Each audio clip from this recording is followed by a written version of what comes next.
E aí, pessoal, Felipe de novo, né? E hoje aqui, né, uma dúvida aqui, ó, muito bacaninha, muito interessante, né, que é o seguinte: quantas vezes será que o banco, em um processo de busca e apreensão, quantas vezes o banco ele pode pedir a busca e apreensão, né?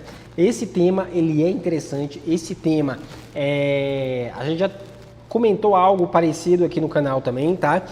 Mas eu vou fazer um vídeo bem detalhado para vocês aqui agora, explicando direitinho quantas vezes que o banco ele pode iniciar um processo de busca e apreensão, tá? Então, para aquela galera aí que tá com dúvidas sobre como funciona isso, tá? Caneta e papel na mão, ok?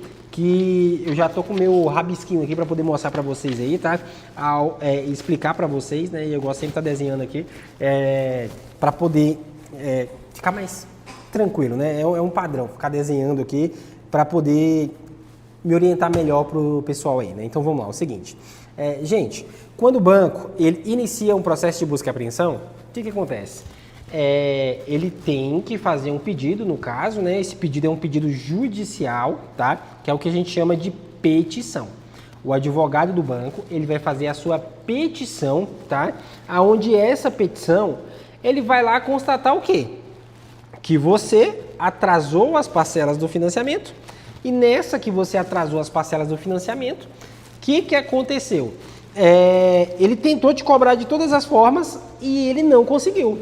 E a alternativa que ele está vendo ali para poder não levar prejuízo é o tal do BAAF, que é a busca e apreensão através da alienação fiduciária, tá? O que é alienação fiduciária? É uma lei de 1969, que é a lei que os bancos utilizam para poder fazer aí, no caso, né, os financiamentos, né? Então, essa é a alienação fiduciária, beleza? Aonde aquele item, aquele material, aquele veículo, ele é do banco até que você pague a última parcela e dê baixa no gravame, tá? Então, o que acontece, gente? Quando você atrasa as suas parcelas e o banco não consegue de forma alguma receber de você, ele só vê uma alternativa naquele momento, que é o quê? Iniciar a petição, né, judicialmente para que exista ali a possibilidade dele pegar o seu veículo através da busca e apreensão, tá? Beleza, aí ele vai iniciar esse processo de busca e apreensão. O juiz vai analisar, ok? O juiz vai analisar, vai chegar na mesa do juiz, ele vai analisar lá direitinho e falar, peraí, o devedor ele está em mora, ele está em atraso, né? Então, o que acontece? Foi constatada a mora, no caso o atraso, tá? E o devedor não quis pagar de forma alguma, não quis acertar o que o credor estava pedindo ali naquele momento. Aí o juiz analisa e se tiver tudo ok, ele vai pedir a busca e apreensão do seu veículo, ok? Então, ele vai deferir, ou seja, ele vai autorizar que seja feita a busca e apreensão do veículo. Mas essa busca e apreensão ela é feita por quem? Ela é feita pelo banco? Não, essa busca e apreensão ela não é feita pelo banco. É um processo aonde lá no fórum o juiz vai falar assim, eu autorizo o oficial de justiça X a ir lá buscar o veículo. Aí o oficial de justiça, né, um dos oficiais disponíveis lá, ele vai analisar, ele vai receber, nem vai analisar, perdão.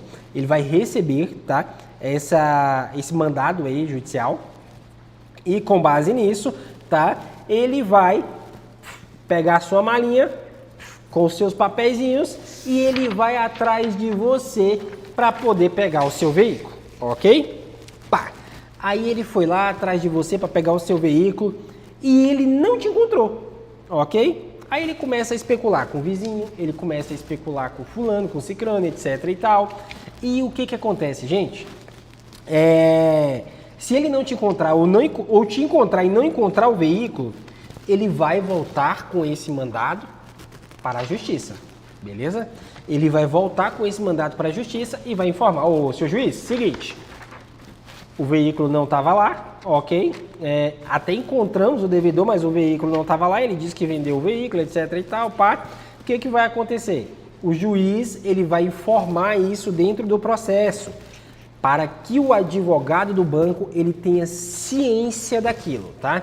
E a partir do momento que ele tem ciência daquilo, ele precisa tomar alguma atitude, a qual ele pode escolher se ele vai pedir um processo de execução, aonde pode haver bloqueio de conta, bloqueio de CNH, penhora de salários e penhora de bens também, tá? Mas tudo isso existe um custo judicial. E é por isso que os bancos propõem o quê? As assessorias. A famosa entrega amigável, porque as custas judiciais, elas não são baratas, tá?